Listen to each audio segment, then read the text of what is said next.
इंसान को बेदार तो हो लेने दो, हर कौम पुकारेगी हमारे हैं हुसैन।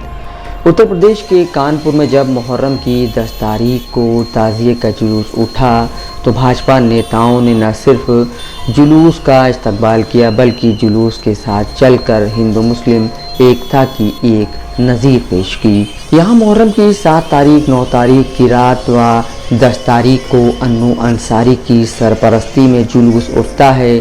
7 और 9 तारीख का जुलूस जहाँ जूही नहरिया पर जाकर ख़त्म होता है तो वहीं 10 तारीख को जुलूस बाबूपुर व छोटी करबला में जाकर ख़त्म होता है।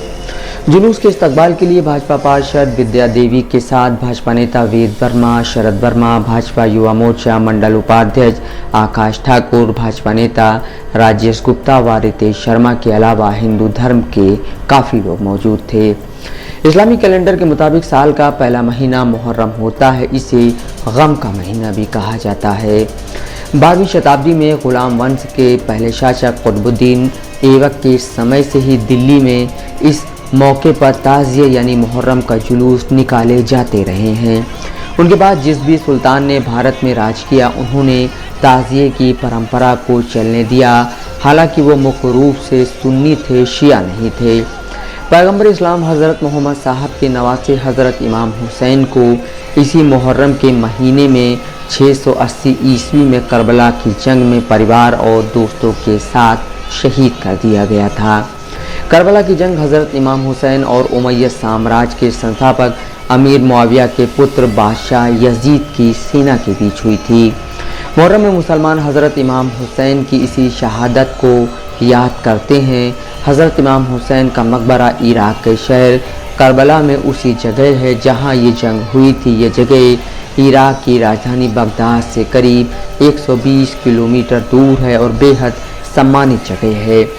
मुहर्रम महीने का 10वां दिन सबसे ख़ास माना जाता है। मुहर्रम के महीने में 10वें दिन ही इस्लाम की रक्षा के लिए एक आंदोलन करते हुए हज़रत इमाम हुसैन ने अपने प्राणों का त्याग दिया था। इसे आशूरा भी कहा जाता है।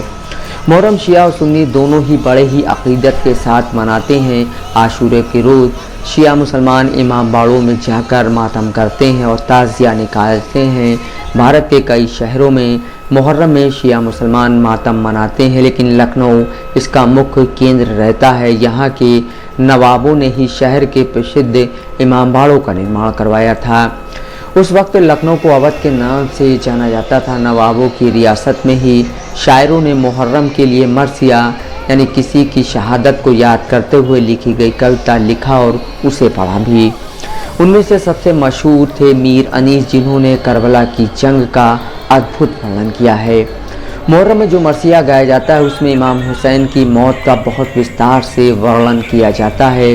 लोगों की आंखें नम होती हैं। काले बुर्के पहने खड़ी महिलाएं छाती पीट पीट कर रो रही होती हैं और मर्द खुद को पीट पीट कर खून में लथपथ हो जाते हैं और ताज़िए से एक ही आवाज़ सुनाई दे रही होती है, या हुसैन हम न हुए। इसका मतलब होता है हमें दुख है इमाम हुसैन साहब की करबला की जंग में हम आपके लिए जान देने को मौजूद न थे। मुग़ल शासक सुन्नी थे। हालांकि बादशाह जहांगीर की पत्नी नूरजहां शिया थी, जिन्होंने ईरान इराक की सीमा पर सुस्तर नामक जगह पर बसे काजी नूरुल्लाह सुस्तरी को मुग़ल दरबार में शामिल होने का न्योता भेजा। काजी सुस्तरी ने मुग़ल सल्तनत में शियाओं का प्रचार किया, लेकिन बाद में जहांगीर के आदेश पर काजी सुस्तरी को मौत के घाट उतार दिया गया। काजी पर यह आरोप लगा कि उन्होंने शेख सलीम चिश्ती का कथित तौर पर अपमान किया था। मुग़ल दरबार में शेख सलीम चिश्ती का विशेष सम्मान था, क्योंकि ऐसा विश्वास था कि उन्हीं की दुआओं के बाद बादशाह अकबर के घर जहांगीर का जन्म हुआ था। जहांगीर की अदालत में एक और मशहूर शिया नाम का महाबत खान का था, जिनका घर उस वक्त दिल्ली में आज के समय सेंट्रल दिल्ली में ITO के पास मौजूद था। ये जगह दिल्ली में मुहर्रम का मातम मनाने के लिए प्रमुख केंद्र रही है। यहाँ उनके नाम की एक सड़क भी है। मुहर्रम में खाया जाने वाला मुख्य पकवान खिचड़ा या हलीम है, जो कई किस्म के अनाज और मांस के मिश्रण से बनाया जाता है। इसके पीछे मानता है कि जब सारा भोजन समाप्त हो गया तो करबला के शहीदों ने आखिरी भोजन के तौर पर हलीम ही खाया था। मुहर्रम के महीने में आपको हरे कुर्ते पहने लड़के मिल जाएंगे। उनकी कमर पर घंटियां बंधी होंगी। ये बच्चे 9 रातों तक स्थानीय कब्रिस्तान में जाते हैं और 10वीं रात को युद्ध का दिन कहा जाता है। शिया मुसलमानों ने दिल्ली में एक मिनी करबला भी बना रखा है जो जोरबाग में मौजूद है। इसे एक बार सफदरगंज के मकबरे तक फैलाने की कोशिश की जा चुकी है। हालांकि इस जगह पर स्थानीय रिहायशी एसोसिएशनों ने यह आरोप लगाया है कि इसे 18वीं शताब्दी में कुदसिया बेगम द्वारा बनवाए गए ऐतिहासिक शाह मर्दा कब्रिस्तान पर अतिक्रमण के बाद बनाया गया। हर साल दिल्ली में मुहर्रम पर निकलने वाला जुलूस कोटला फिरोज शाह से शुरू होकर महाबत खान की हवेली तक जाता है। वही महाबत खान जिन्होंने अकबर, जहांगीर और शाहजहां के काल में मुगल दरबार को अपनी सेवाएं दी और जीवन के अंत में वो शिया बन गए। महाबत खान का असली नाम ज़माना बेग था। जब भी मुहर्रम आता है तब ज़्यादातर शिया मुसलमान उनकी याद में जोरबाग में मौजूद उनकी कब्र तक ज़रूर जाना चाहते हैं।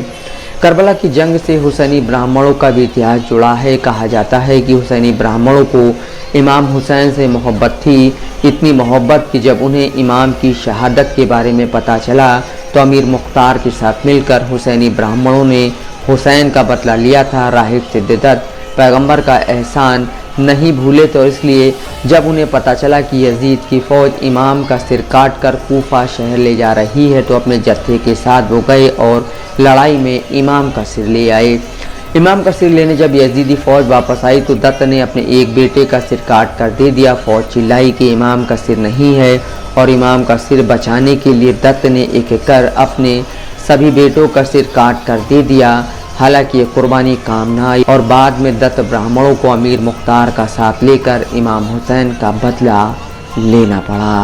Mohammad Asim Siddiqui, Dastak live news.